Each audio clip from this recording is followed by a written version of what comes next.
Welcome to the Leadmore podcast. I'm your host, John T. Meyer. The Leadmore podcast is the show where we sit down and learn from leaders of today to help inspire more leaders for tomorrow. I believe the world needs more leaders, and I want you to be the next one. It's your turn to step up and lead. In episode 27, I sat down with my good friend, Sarah Carnes. We go way back to college where we met. We were both communication majors. At the end of each semester, I'd asked to copy her incredibly immaculate notes to catch up from all the things that I missed. We made a great team, and so years later, I convinced her to move to South Dakota, where she had no ties, to join our little fledgling startup that my brother and I started. And Sarah was our first employee at Nine Clouds. The reason I want her to come on today is a few years later, Scott and I had left Nine Clouds, leaving just Sarah, who became the CEO and new leader of the company. And I wanted her to tell that story and to hear a different leadership perspective of what's it like to take over for a company that you didn't start, to try to bring forward some of the original vision and mission of the founders, but still imprint your own leadership style. So we dive into this, and hopefully what's a transparent, open and honest discussion around leadership transition, which can sometimes be pretty hard. We also talk about expectations, which Sarah and her team are really great at setting, and what it's like to grow up on a farm, how that shaped Sarah's leadership journey and personality. So I think you're going to enjoy this conversation. So episode 27 here with Sarah Carnes. Hey everybody, welcome to another episode of the Leadmore podcast. I'm really excited today. I'm here with my longtime friend, Sarah Carnes, the CEO of Nine Clouds. How are you, Sarah? Doing just fine. It's a Friday. Yeah, sunny Friday in South Dakota. So are you, any Thanksgiving plans coming up next week or staying home? Well, that's the constant debate, I think, for everyone right now. What's right, and there is no right. But I think it'll be just my parents on their farm in Northwest Iowa. So probably gonna head that direction. But anything can change in 24 hours time these days. Yeah, everything expires. I agree. All right, so let's let the listeners, we'll unpack how we know each other. So we both went to Luther College as little freshmen in 2004. I don't remember when I first met you, if it was sometime that year, because it's a small school. You're from Northwest Iowa, grew up on a farm. Why did you decide to go to Luther? Yeah, what I always say is I knew for sure that I couldn't go to a big university. My graduating class was 37 people. So there was going to be no 250 lecture halls for me. Sure. So definitely small school always. My dad and I did a, epic road trip during Iowa Private College Week and Minnesota Private College Week and drove all around. And Dakota is just a beautiful part of the state. If you have never been there, I know everyone thinks Iowa is flat, but it really isn't, especially there. And for me, again, coming from a small school where I had done choir and band and speech and played sports, Luther offered me the opportunity to still be involved in lots of stuff and also maintain my academic career. So that's why I ended up going there. Yeah, and I can't remember if, we would have definitely met through communications classes since we were same major. Were you locked in on that right away, or did you go thinking, I'm not sure yet, and then settle on that major? Oh, yeah. I was just deciding what would possibly get me a job maybe when I graduated. So I was in business and communications because I was like, those sound like two good skills to get a job when we left. And I was trying to think about this as we prepared for this because I was like, do I remember when we met? And I could not pinpoint a time, but because we shared majors, I think we probably just had all our classes together always. Yeah, I think so. I think I feel like interpersonal was the one that got me the most in terms of my grade. And so I always remember Sarah is the type of person, for anyone listening, who by the end of the semester, you not only had your notes, which you flip back through and read, of course, but you usually digested them into a guide, I remember. And you had a bulleted point guide, the PDF thing that you created. And I think I was just nice enough, hopefully, that I was like, can I look at that guide? And you made me a copy, which is so friendly. So yeah, somewhere around then, I don't know which semester, but that had to be it. You were smart and also did the double while getting the business major. I dabbled in some business classes, but so you're doing both. Did you have any idea what was next? I don't remember your path to your job. Talk about that. no. I did an HR human resources internship between our junior and senior year. And that was with Cargill in the Twin Cities, and was thinking like, oh, I like people. It's kind of like, I think sometimes teachers are like, I like kids. I was like, I like people. And then did that for 3 months and was like, nope, HR, not going to be the path for me. And then just, I mean, I'm trying to think back to how I ended up where I did, but just was applying for positions. And this was a Luther connection. My Cargill internship was a Luther connection. My job at Weber was a Luther connection. I mean, obviously I'm here. It's a Luther connection. So it worked out. That the little decision to go from Northwest Iowa Northwest to Northeast worked out. Mm-hmm. Yeah.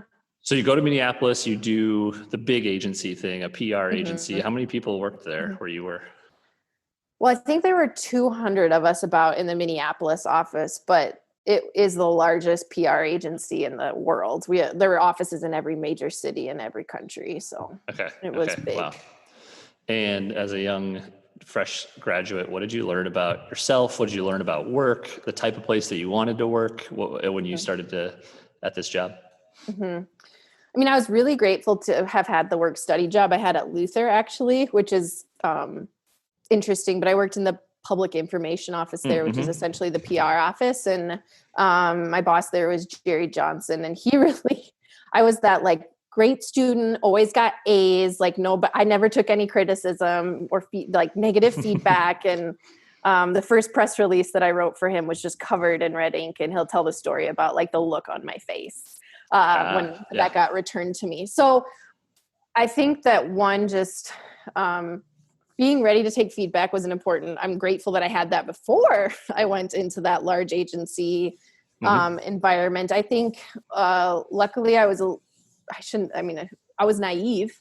I'm a hard worker. I'm a farm kid. Like they gave me a task and I just worked my butt off to complete it. And now in retrospect, I'm like, I did not get paid enough for like, you're sort of like, I mean, in retrospect, it's like, wow, like I did all of that, and you just didn't know. And I should have asked more questions. I just did a lot and figured a lot out. That's one thing I would say is just being afraid to ask questions almost. So just taking probably more time than I should have, figuring a lot of stuff out.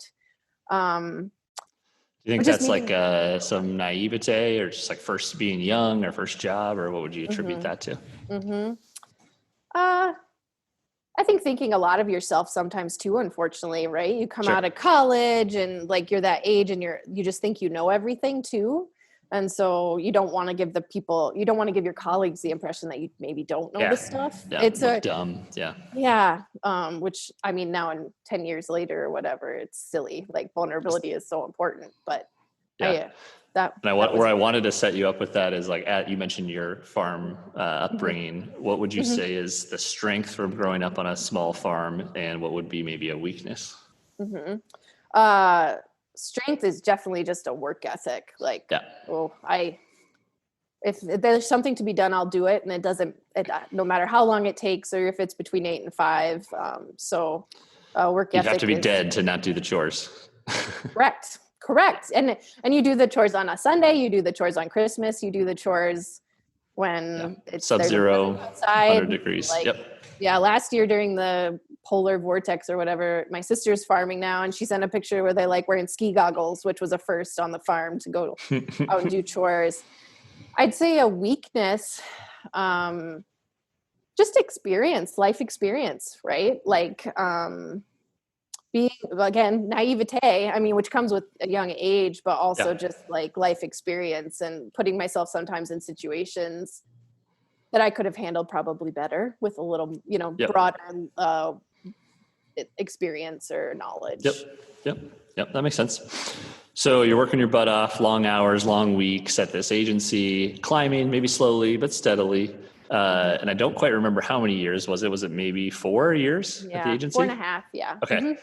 And that's why I wanted to bring Sarah on the show today, because we're going to talk about a topic of leadership that maybe a lot of folks don't always dive into, whether it's complicated or it's private, or because I always remember copying Sarah's notes and her being just elite at everything that she does and organized, prepared, and really, a counterbalance to some of my strengths, I would say, and weaknesses.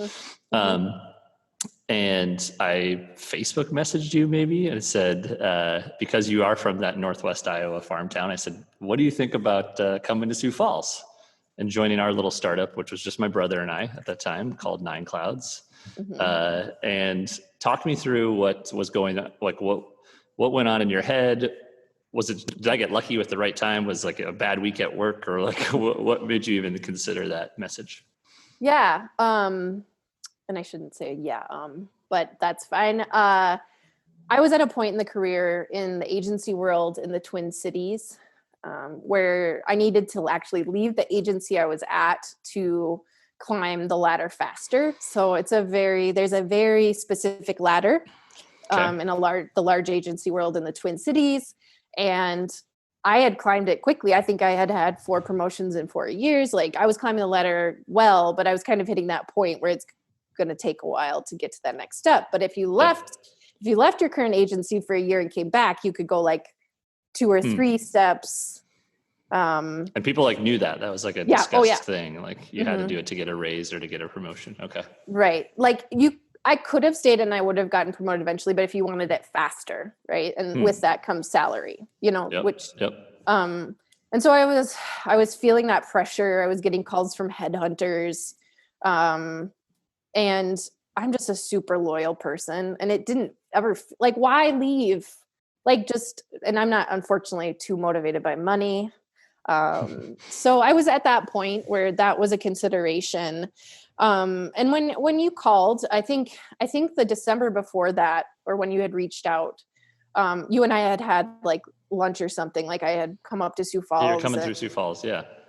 And, so I, had that idea to where I always wanted to live a little closer to the farm. So I'm 2 hours away here in Sioux Falls. And, at the end of the day, what it was is that it was something I always knew I would regret if I hadn't done, So I was being headhunted. Like, if it didn't work here, I'll just move back up there. Right. It wasn't going to be an issue of me being able to get a job. So, yeah.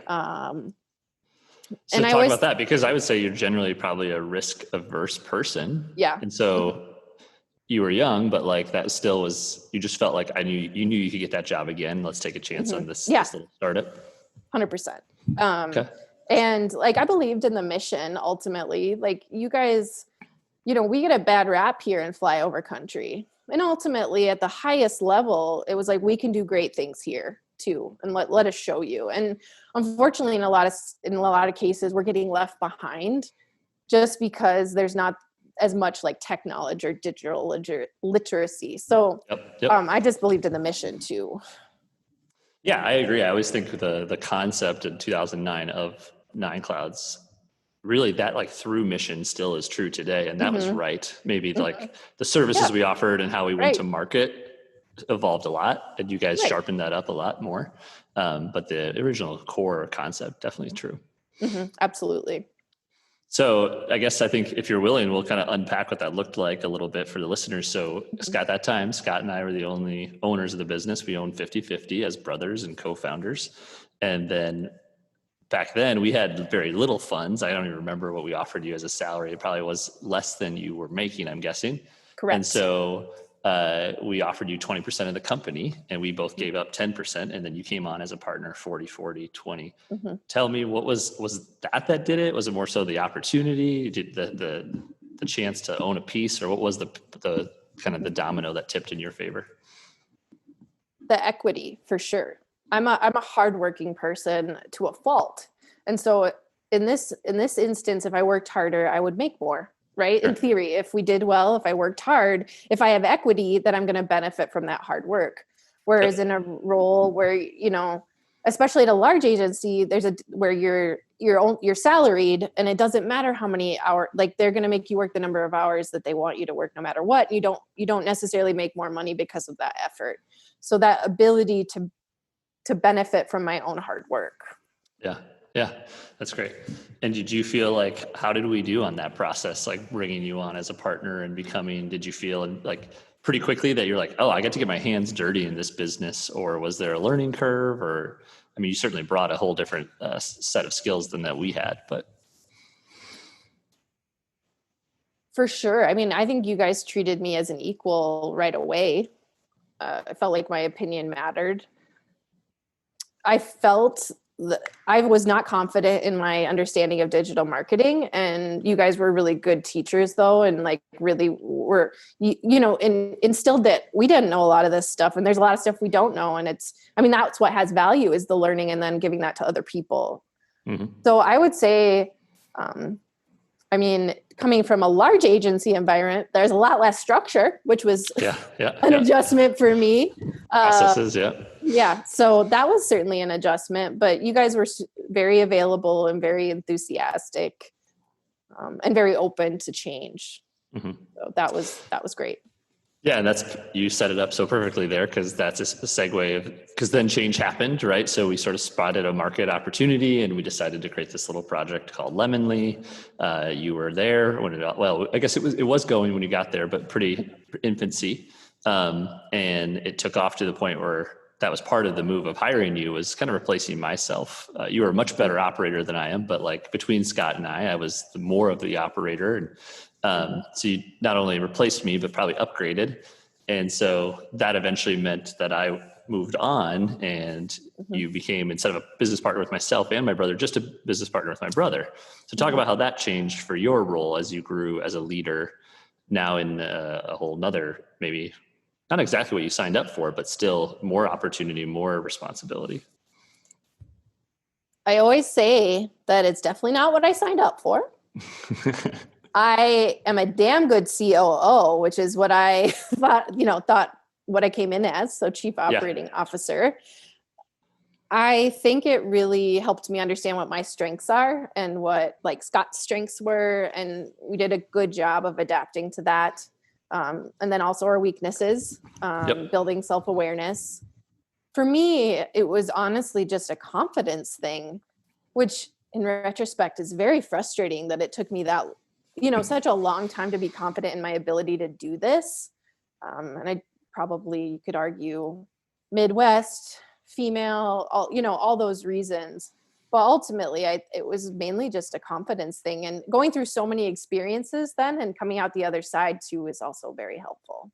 Yeah. You saw it all. I think you came in 12.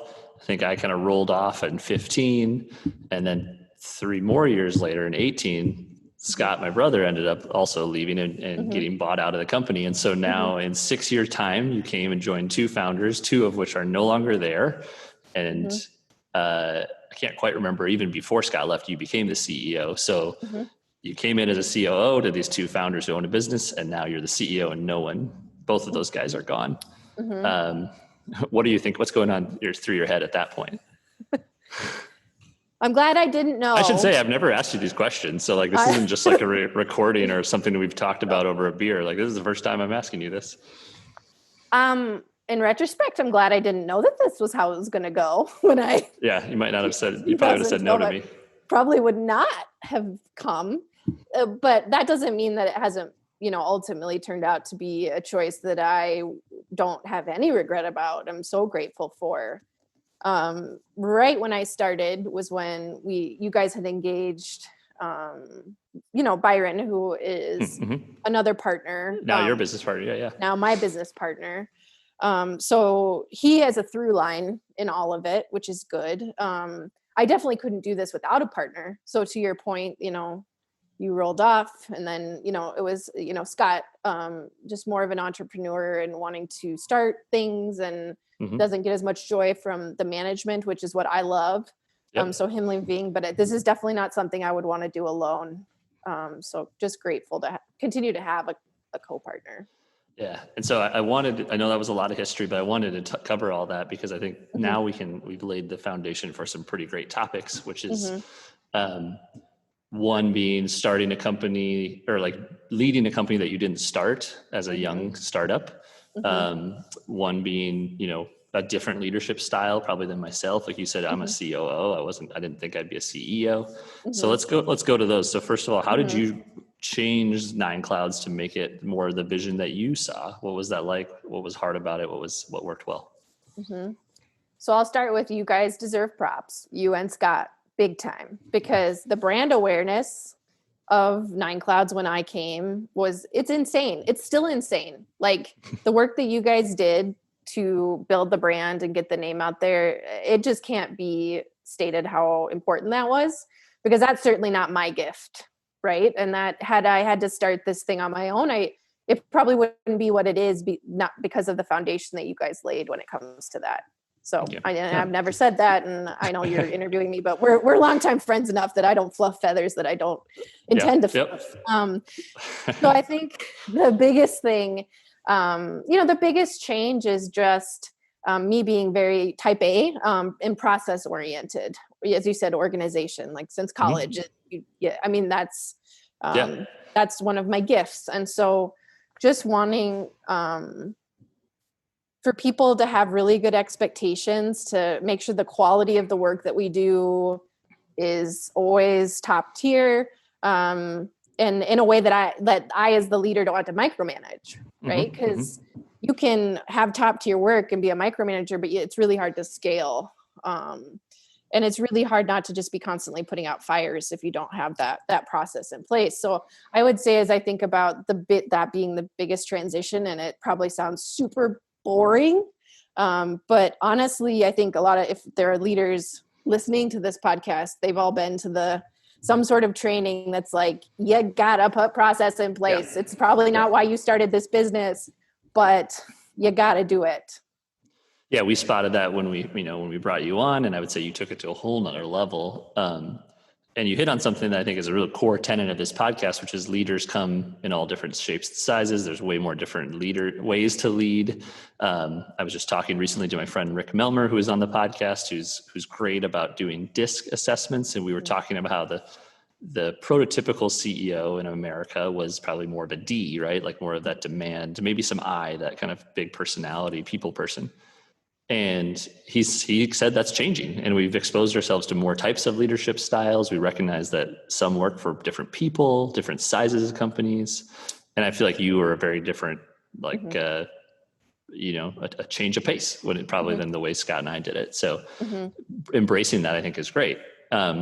Something I wanted to ask you about was that I think is really hard for all leaders or businesses to do is you do, and I think Nine Clouds does really well, a good job of saying no to the things that aren't in your lane, your sweet spot. Talk about how difficult that can be when another client says, could you also help us with this service? Or like, I want to write you a check for this. Do you do that? And you say, no. How do you know when to do that? In my previous life at a large agency, that's what we did. We said we could do everything.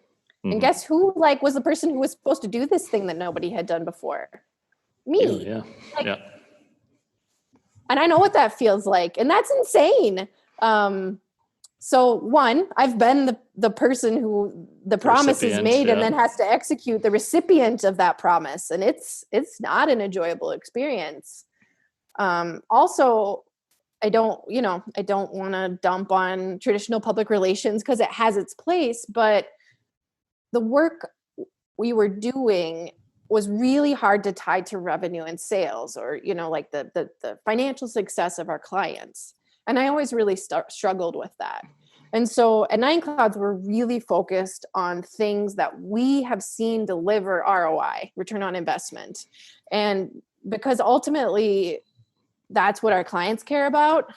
And ultimately that's motivating to us, because at the end of the day, I'm not it's funny to say that when I say I'm not money motivated, it's more, I'm very just results oriented, and whatever that you're doing good work. Yep. Meeting the goals of our clients. And so, an excellent example of that is organic social media. And it's something that certainly Nine Clouds at the start was doing. And it's something we asked about a lot, but it's not that you shouldn't do it, but the reason you're doing it isn't necessarily, ultimately to impact your bottom line. It's culture, it's brand awareness, and those things are hard to squishier. quantify. Yep. Yeah, I wanted to ask you about that because, I think we probably thought we were starting in a niche of social media, which maybe at the time was actually too niche. It just hadn't been like validated or given credibility yet. So then we swung the other way and we're like, yeah, we'll make you a website. We'll make you a focus group. We'll do this, we'll do that. And so what would you say to someone starting an agency today? Because you guys aren't just niche by service, but you also have this other layer of niche by industry. You know your industry inside and out. So what would you say to somebody who's wondering if are they niche enough? Are you confident that you're competent? And it's hard to say that. Are you confident that you're competent? So my team knows they're really good at the work they do, right? And us being Midwest, especially, like that takes a lot of work to get to the point where my team feels like experts. And so if you're I always use like a swimming pool analogy, and you're like, if you're only an inch deep across the whole pool, you're not providing a lot of value at the end of the day. You're providing probably some bright, shiny, and some pretty, but you're not getting deep, and you're not building like those really close-knit relationships. You're not showing that you understand, what your client is going through. So, man, it kind of stinks sometimes, because some of the opportunities that present themselves they're much more fun to talk about, or people might be impressed by, but at the end of the day, like, we're really good at what we do. And that's what I would just say to anybody starting an agency is do work that you can become really good at. Because you don't want to be the fourth best option. Yeah, you want to be the best. Because there's always going to be bright, shiny in this world, right? There's always going to be something that's new and better. So become really good at something. Yeah, that's great. I wanted to ask you, I may be assuming, I don't know this to be true or not though, but we had similar paths in the sense we both were at Luther, then we both went to Minneapolis and did corporate gigs. I couldn't survive as long as you did, so I left, and then of course you later came. But does your corporate experience in that large agency, how does it inform the way you run a small team of, you can correct me, 14 maybe, something like that? Yeah.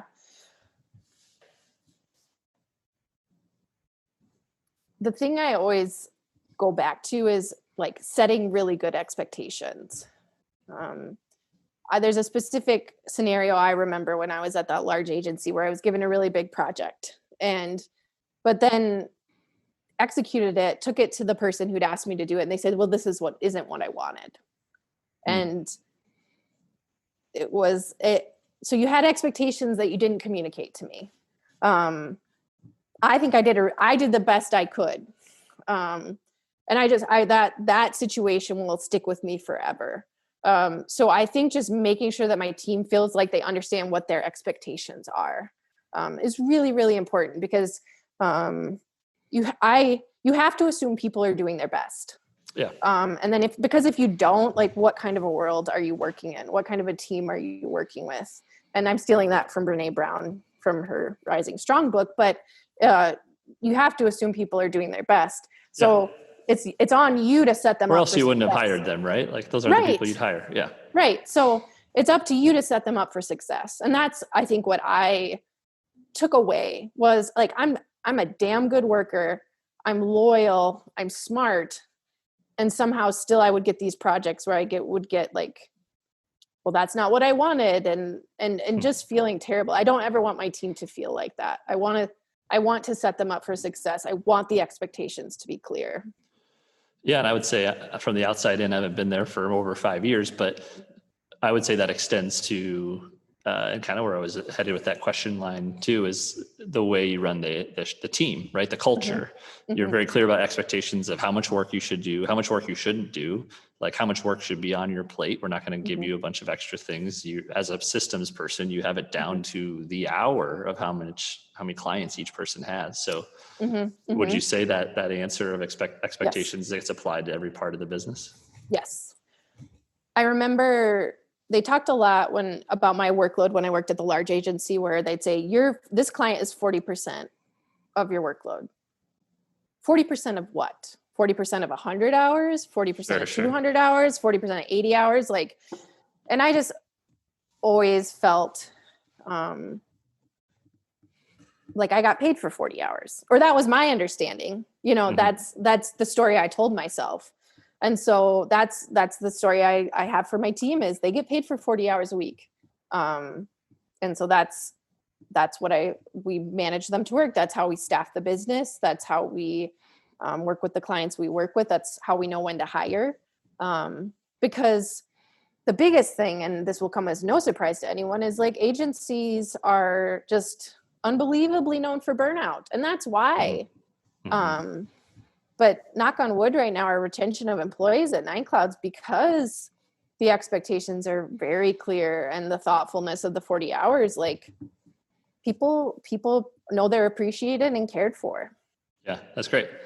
And I think that, I would say that seems to be true from what I see. And so that made me want to ask you about, we talk about core values at Lemonly. That's sort of a leadership style that we lean on, and everyone's aware how we hire and make tough decisions. And you guys have a manifesto. Talk to me about that, because I was reading that on your website. Tell me about the Nine Clouds manifesto. I think it's something that sets us apart from competitors in the agency space, especially in the digital marketing space, are some of those tenets and those core beliefs. It's important to us too, because I think it keeps the team motivated. Like you said, like ultimately Nine Clouds is still at the highest level doing what you and Scott set it out to do. And so having those guiding principles that, our services might change, but they've always got a tie to one of these things, right? Then we call them tenets. The one that comes up the most is, the transparent services based on data. The number of times I say transparency in a week, and that again, it's sort of our competitive advantage listed out, for everyone to see is kind of how I think of it. And so that means that everything you do is on display, and the results and where we started, where we ended, it's all why we're making the decisions we're making. We'll say over another turn of phrase that my team will roll their eyes when I say is like, there is no silver bullet in marketing.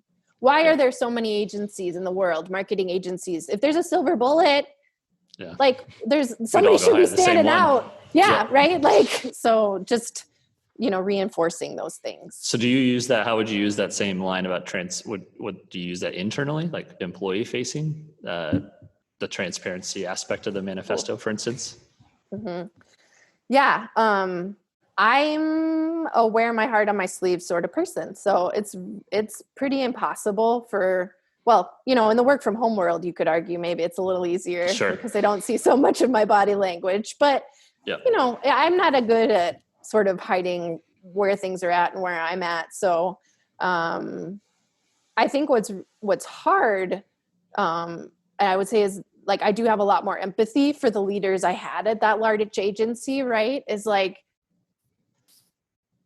information without context can have there can be a lot of damage. Mm-hmm. So you have to be really thoughtful about the information you provide and why you provide it. And that's something I'm still always thinking about. So we try to be as transparent as possible, but without then all the context, it like I said, some of it can be damaging if not provided in the right way. Yeah. Yep. I think that's an experience that all leaders go through, and you sort of don't realize that, like, darn it, that I said that thing, I gave that thing, and this is what it meant to me, but that this is it came through as that to this group of people. Yeah. But it's so powerful when you promise that level of transparency externally to clients, that you also then direct that internally to the team. Then they know it's true and they believe it. So, well, and I want them to be. Oh, sorry, I want them to be transparent with me, because a big thing for me too, for better or worse, is that ultimately this company is all of us. It's not. I am the CEO of Nine Clouds, but like Nine Clouds walks in and out the door every day with that group of people. And so if they see something that can be improved, if there's something like I'm doing that makes them angry or they think isn't good, like we have to be able to share that with each other. And especially now that we've grown, that's been a growing pain for us, is when we are only, 4 or 5 people. I'm an empath. I am all about empathy, and I can feel people's feelings. When there are 4 or 5 of us, I had a pulse on all of it. Yeah. I had a pulse on all of it. And as we've grown, like people who've been with me a long time at Nine Clouds had that expectation that like empath Carnes was still going to be able to read my mind. And we've had to we've had to adapt a little bit as we've Sure. grown. Yeah. Well, more communication, and then 2020 as well throws a wrench in that. Yep. That was the one I wanted to end with, and then we'll talk some questions about kind of you. So as a leader, I've watched you grow a ton from that hardworking agency person to a business partner, from COO to CEO, and now on, what you do on your own without us. So what are you most proud of as your growth as a leader, and actually what's something you still think you need to work on? I'm most proud of the leadership opportunities we've been able to provide for our team, and the growth that they've all had, and they've been able to have over the last 8 years now. It's being able to watch them grow and become passionate and nerdy, and confident, I'm just really proud of that. Weakness is just trying to keep myself at a higher level. So I am that, hardworking. If it needs to be done, I'll do it. That will always, I think it's a blessing and a curse. Right. So the story in terms of accessibility, being accessible, or what do you mean when you say that? Micromanaging, or someone feeling like I'm micromanaging them, or that I don't trust them. So we use a turn of phrase, again, Brene Brown, we're big followers of her, but the story I'm telling myself is, and based on sometimes when I jump into stuff or present an opinion, I still see myself as a team member, right? There were 3 of us when I started at Nine Clouds, and I did everything, right? So I express an opinion about something, and I just, in my head, I'm just another one of the gang. But you know what? I have CEO behind my title. Your words carry big, that can land wrong.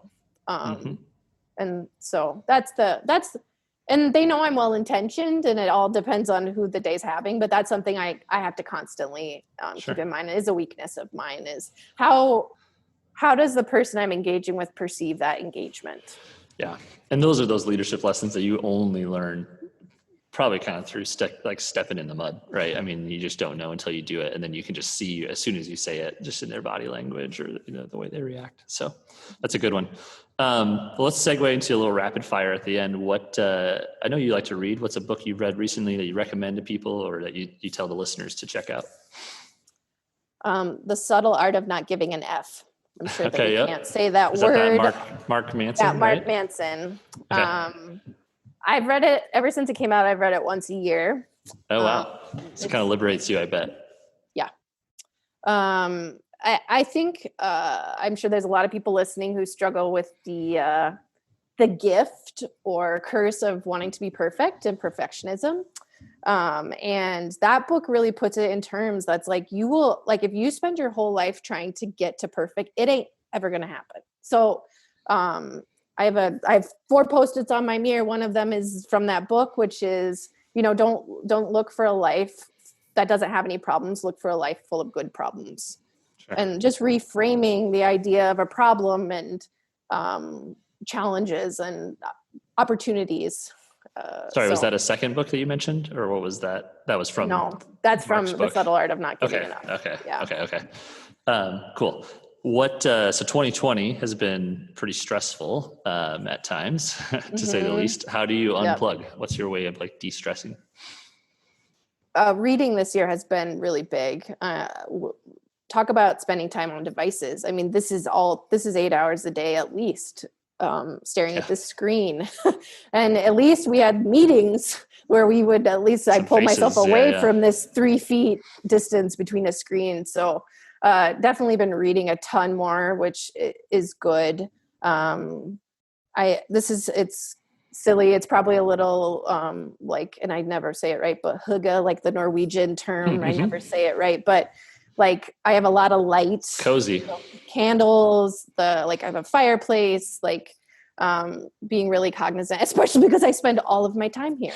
I'm here all of the time, so. I would say I enjoy yoga. Luckily, my teacher has moved those classes online. Cool. Perfect. Yeah. Nice. I think we might have, I don't know if I asked you this when we hired you, because I think we already knew. It was just a matter of if you were going to say yes. But a question we ask at Lemonly, you may still use it at Nine Clouds, is what's your superpower? What's the one thing you do better than anyone else?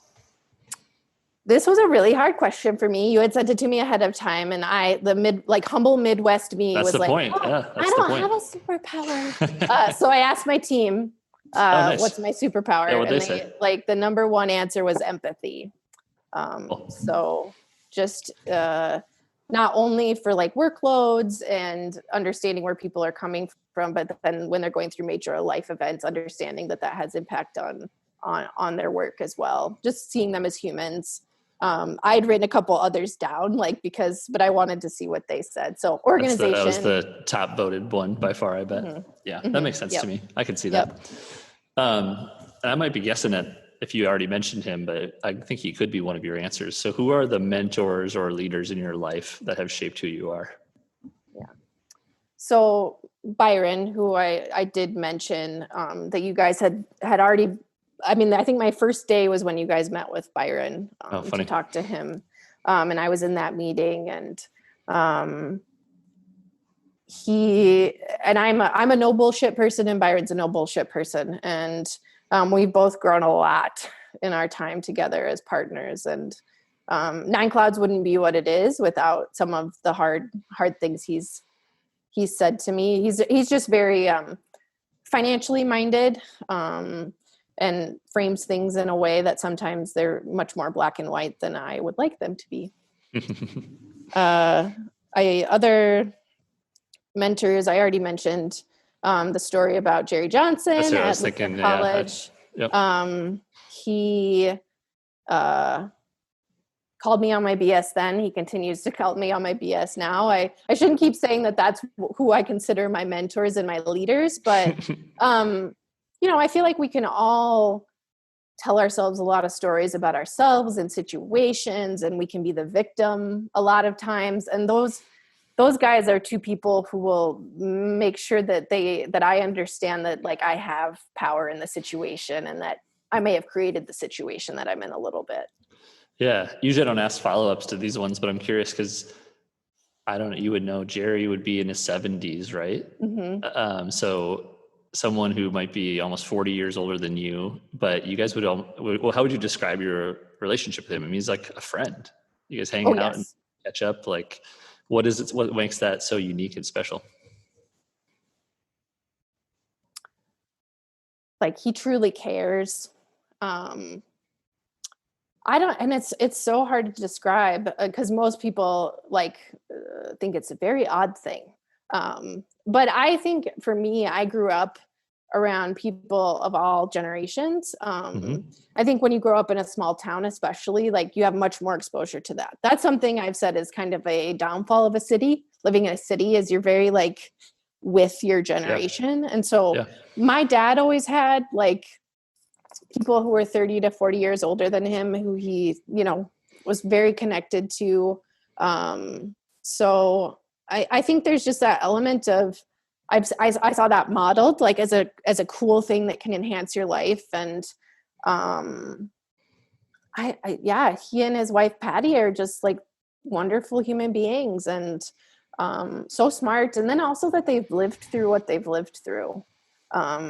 Especially, now in 2020, like Jerry will often talk about having been in college during like the Vietnam War, like when all of that was going on, and he was in Ohio when the Kent State shootings happened, like in that city. And so there's just like incredible value to that life experience. That's great. I could tell that, is an emotional answer. And I think I think the part about the farm is true too. I know my Aunt Becky grew up on a farm, and my mom grew up on a farm, always says like, you should have friends who are a generation older and a generation younger, right? Like, talk about leadership. But a couple weeks ago on the episode, we had a 19-year-old freshman in college on the show, and I feel like I'm learning from him, right? There's so many things we can learn from people regardless of where they are in their journey in life. So this is fun to get. Oh, go ahead. Oh, I was going to say, I think people like to only look at the negatives of the generations, right? Like, yeah, sure. Like millennials, what our flaws are, But I think that we all have strengths, and if we like stay connected to those, then we're going to just build on our strengths. But if we aren't connected, then we're going to focus on our weaknesses. Like if we don't have those people in our lives and don't have those connections. Yeah. And then we'll lose those strengths as that generation, does move on. So yeah, that's a great lesson. Well, this is fun to catch up and talk about some things we never asked each other before. So thanks, Sarah, for the time. This is great. John, can I ask you a question? Yeah, sure. Go for it. Before we end. So I think you kind of hinted at it a little bit, but throwing it back on you is like, why did you ask me to come to Sioux Falls and come to Nine Clouds? Yeah, that's a good one. Thanks for the counter question. I think, we all have unique strengths and weaknesses, but I do think I didn't know signing up to be in business with my brother that we still are brothers. And so although we're different versions of that, I think we have some pretty similar strengths and weaknesses. I think we apply them in slightly different ways. But as I've learned more about co-founder relationships and business partners, I just think it's so much easier to lean into the strengths, not punt on the weaknesses, be aware of them, but hopefully compensate with other team members. And so whether I don't think I fully realized at the time, but when we asked you, balls were being dropped, details were going. I still always laugh about, if you ever want to look, if you see Sarah Carnes in person, ask to see her notebook because she can write at like a 0.7 font in your handwriting, and you can put 100 to-dos on one to-do list. And by the end of the day, they'll all be done. So I knew that. And I think we needed that. So that's a compliment to you for sure. But I don't think I fully knew how much we needed it until you showed up. And I'm grateful, as I said, it was something I always knew I'd regret not having done, and I'm real grateful I did it. Well, I know your team is too, and Sioux Falls is lucky to have you. So thanks again for the time, Sarah. Thank you. All right, everybody, that was episode 27 and my conversation with Sarah Carnes. I hope you enjoyed that honest look at leadership transition and just got a kind of inside case study of how we did it. I've learned a lot from that experience that I'll always carry with me, and I'm really grateful for Sarah and for her believing in us when she moved back so early in that company. So that's it for today's episode. Again, we'll be back every Thursday with a new episode. And besides the Leadmore podcast, we also have a community of now over 60 leaders who get together online. We share content, people do Q&A, there's accountability, mentorship, a lot of great discussion going on, and that's at leadmorecommunity.com. You can join for just $99 for the entire year and join this awesome group of growing, developing leaders. I think you'll love it. So check out leadmorecommunity.com. We'll see you next week.